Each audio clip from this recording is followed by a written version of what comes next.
Ah, habari za asubuhi wapenzi wa Master 2 Odds. Natumaini kuwa hamjambo, lakini pia hongereni sana wale wote mlionivumilia kwa wakati nilipokuwa siko online takribani ni miezi mitatu. Lakini aliyesema maisha ni vita hajakosea, kwa sababu unapokuwa unajipambania kupanda, basi kuna wengine wanakupambania kukushusha pale ulipo. Mimi niseme tu hongereni sana, na ninawashukuru kwa kunivumilia kwa muda mrefu. Wengi walitegemea nimeenda jumla, lakini kwa uwezo wa Mwenyezi Mungu bado nimerejea, niko strong, na pale tulipoishia ndipo tunapoanzia. Ndugu zangu, siwezi kusema sana, ni changamoto za kawaida na za kidunia, na kila mmoja anazipitia. Basi moja kwa moja twende kwenye jambo letu la kila siku. Jamani, kabla sijaendelea, nina zawadi hapa. Hii zawadi ni treni, kama inavyoonekana ni treni iliyo na mechi 50, lakini kwa bahati tuseme zimeshatembea mechi 4 kwenye mechi 50. Zimeshatembea mechi 4 kwenye mechi 50. Kwa hiyo ndugu zangu, mimi nitaribeti mkeka huu, twende tukashinde pamoja. Baada ya kulibeti mkeka huu nikawapa, basi tutaenda kwenye trick, na mkeka umeshatembea. Ni mechi 4 zinaonekana hapa. Mechi ya kwanza hii hapa ilitiki, ya pili ilitiki, ya tatu ikatiki, na ya 4 ikatiki. Kwa hiyo bado zinaendelea, ila huu mkeka ni mrefu, ni mrefu sana. Unachukua takribani wiki 3 mpaka 4. Kwa hiyo wale wapenzi wa treni na ulibeti mkeka huu mtauchukua, na baada ya hapa tunaelekea moja kwa moja kwenye trick yetu ya leo. Jamani, kama inavyoonekana mechi ni hizi hapa. Odds zake ni 300. Odds zake kama zinavyoonekana ni 346.29. Kwa hiyo mwenye kuchukua akauedit ya edit, mwenye kuchukua akauweka ulivyo, ni mwenye kuchukua akaongezea whatever, yani vile utakavyopenda wewe. Basi kodi ni hizo hapo. Tunaweza tukachukua kodi hizi hapa, ukazijaza, then ukaweka kiasi chochote. Basi baada ya kusema hivyo, ndugu zangu, niseme kama wewe ni mgeni, kumbuka kusubscribe, kulike na kucomment, ili nitakapoweka video yoyote au mafundisho yoyote, wewe uwe mtu wa kwanza kunufaika nayo. Na vile vile unapo subscribe na kulike na kucomment, unanipa mimi nguvu ya kuendelea kupambana. Mfano, nilipokuwa nimekaa miezi mitatu pasipo kufanya jambo lolote, basi niliona comment za watu zingine zikinisisitiza, umetuacha yatima, umefanyaje. Hizo comment zilinipa nguvu, nikasema nisikubali kudondoka, basi niendelee. Haya ndugu zangu, tuanze. Kwa hapa mimi niseme ninaanza na gemu yoyote. Taanza na gemu yoyote. Sasa ngoja tuseme nianze na gemu hii hapa. Jamani, hii triki unaitumia upendavyo, na then unaweka option upendayo wewe kulingana na jinsi ulivyochambua. Moja kwa moja ukishafika hapa kwenye mechi kama hii, tunaenda sehemu pameandikwa form. Nadhani wote tunapaona form.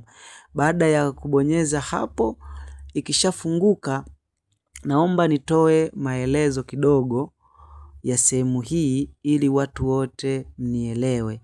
Naomba kidogo nitoe ufafanuzi wa sehemu hii. Unajua watu wengi huwa hii sehemu wanaiona na kuichukulia kawaida. Hawaelewi, sio kila mtu anaelewa, watu baadhi hawaelewi. Naomba nitolee ufafanuzi alafu uangalie jinsi gani tunavyotembea na trick yetu. Haya, tunaanza na hapa. Tunaanza na hapa. Jamani, hapa juu hii ni jina la timu ya nyumbani. Inaitwa Hana Hoa. Hii ni timu ya huko Vietnam. Lakini ukiangalia kwa chini yake ni ligi yenyewe. Kwa chini yake hapa inaitwa Vietnam League. Tena ligi ya pili. Unaona? Basi baada ya hapo kuna sehemu pameandikwa POS. Yani maana yake point. Sasa kama ni point huku juu ana point position. Samani ni position. Hiyo POS position maana yake nafasi. Kwa hiyo huyu wa nyumbani yuko nafasi ya 7. Hapa tunazungumzia wa nyumbani kwanza. Yuko nafasi ya 7. Lakini panapofuata hapa pameandikwa MP maana yake match played. Mechi ambazo zimeshachezwa kwa juu zinaonesha ni mechi 20. Lakini hapa kuna sehemu pameandikwa PTS yani points. Kwa hiyo ana pointi 26. Nadhani hapo juu nitakuwa nimeeleweka. Lakini sehemu nyingine ninaokuja kuifafanua ili tuelewane, kuna kitu kinaitwa last match. Mechi ambazo zimekwisha kupita. Lakini kwa juu huku kuna kitu kinasema half time win, kwamba kwenye hizo mechi zilizokwisha kupita half time win ikoje. Lakini kuna full time score yani FTS, full time score, kwamba ni mpaka mchezo unaisha kwenye hizi mechi uwezekano wake wa kuscore. Lakini huku mbele kuna kitu kinaitwa collect score yani CS. Hii collect score maana yake kwenye hizo mechi ambazo zimepita wastani wake wa kuscore. Nadhani kufika hapo kama nitakuwa naeleweka kidogo. Lakini sehemu ya 3 na ya mwisho kuelezea ni hii hapa. Tuvumiliane tu ndugu zanguni, msiwe na haraka. Kuna kitu kinaitwa overall. Hii overall hii maana yake ni muendelezo wa michezo yake. Yani hapa ali lose akapoteza, panapofuata ali draw, panapofuata ali lose, panapofuata ali draw na palipofuata ali draw. Umeona? Huo ni muendelezo. Sasa muendelezo huu ndio umejumuisha hapa. I'm sorry kidogo. Muendelezo huu ndio umejumuisha hapa. Kidogo samahani. Muendelezo huu ndio umejumuisha hapa, kwamba muendelezo wake kwenye hizo mechi 5 ambapo amepoteza, amedraw, amepoteza, amedraw, amedraw, half time kwenye hiyo michezo yake yote, half time kuwin, yani kuwin kila mchezo pengine alitoa 20% kwenye hiyo michezo. Yani wamecalculate kwamba alipoteza, akadraw, akapoteza, akadraw, akadraw. Kwa hiyo kwenye hiyo michezo, kila mchezo half time alipata kushinda kwa 20%. Sijui kama nimeeleweka. Lakini full time score, yani paka mechi hizo zinaisha, wastani wake wa kuscore kwa, yani ile full time kuscore, yani kupata goli angalau mchezo mzima, pia ni wastani wa 20%. Lakini collect score, yani na maana wakijumulisha magoli yote ya ile michezo ya overall, yani ya muendelezo, anajikuta ana wastani wa kufunga kwa 35%. Hapo nimeeleweka. Lakini tunakuja kwenye eneo jingine. Eneo hili ni eneo la home, kwamba hii timu ikiwa nyumbani, ule muendelezo wake ikiwa nyumbani ikoje. Ilikuwa nyumbani hii timu ikashinda, lakini ikapoteza, ikashinda, ikatoa sare na ikatoa sare. Lakini ikiwa nyumbani hapo hapo, hii timu ikiwa nyumbani huwa kushinda kipindi cha kwanza ni 30%. Yani hii michezo yote kila ipokuwa akicheza kupata, yani kwenda imeongoza half time ni 30%. Lakini full time pia, yani paka michezo ile inamalizika, kuongoza kwake, yani kusiko kwake ni 30%. Lakini kwenye hii michezo yote wakijumulisha magoli yote, wastani wa kuscore ni 40%. Sijui kama nimeeleweka. Lakini vile vile pia hata akiwa away ana matokeo mabovu sana. Unaona? Yani anapoteza, sijui naeleweka, alipoteza na akapoteza, akatoa sare. Lakini hiyo michezo akiwa ugenini, half time alikuwa na 20% ya kwenda ameongoza. Lakini paka mpira unamalizika, kuscore alikuwa na uwezo wa kuscore 10% kwa full time. Ila wakijumulisha yale magoli aliyokuwa akipata kwenye michezo yote pamoja na kupoteza na kudraw, basi anajikuta na wastani wa 30% akiwa ugenini. Kwa hiyo hapa unakuja kugundua kwamba huyu bwana ana uhafifu wa kuscore. Sijui kama naeleweka, ana uhafifu wa kuscore. Ana 40% akiwa nyumbani. Kwa hicho ndicho nilikuwa nataka ukijue. Kwa hiyo baada ya kujua kwamba ana 40% za kuscore akiwa nyumbani, wewe unachoenda kukifanya, unavuta simu yako kwenda kutoka mkono wa kulia kwenda kushoto. Hapo ndipo unapata timu ya ugenini. Ukishapata timu ya ugenini ambaye ni hii hapa inaitwa Kwanguniang. Si Kwanguniang, mimi jamani sijui Kivietnam, lakini hivyo.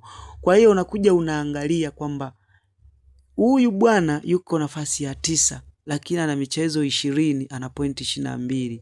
Lakini akiwa nyumbani, akiwa ugenini, maana paka sasa hivi kwa ugenini, akiwa ugenini matokeo yake ni haya, yani ule muendelezo wa mechi zilizoisha, alipoteza, akadraw, akapoteza, akadraw.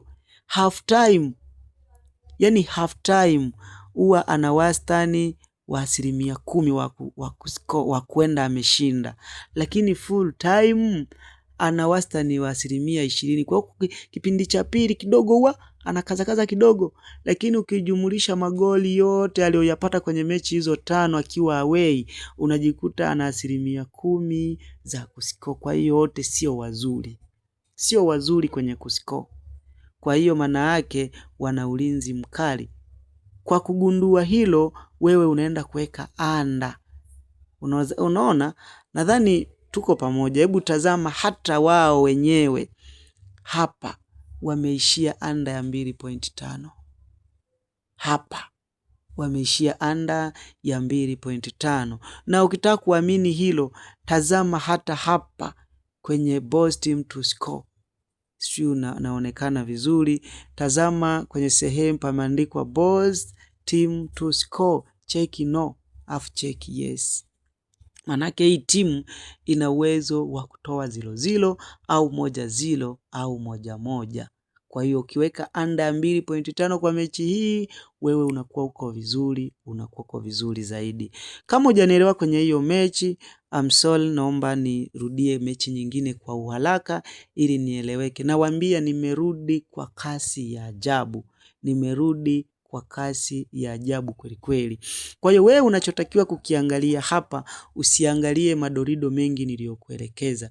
Wewe angalia hapa ni timu ya nyumbani, nenda ukaangalie sehemu palipoandikwa home hapa. Ni wa nyumbani, kaangalie home, kwamba home akiwa home alishinda, akadraw, akashinda, akapoteza. Lakini half time, tazama vizuri. Hapo angalia half time kuwini ana 40%. Kwa hiyo huyu wa nyumbani sio kibonde. Na ukiangalia full time ana 80%. Yani hata kama akishindwa kupata matokeo, yani kupata goli half time, basi first half, yani half time, basi full time huwa ana score. Kwa michezo yake yote hiyo wakijumulisha magoli wakakalkuleti, unapata 30%.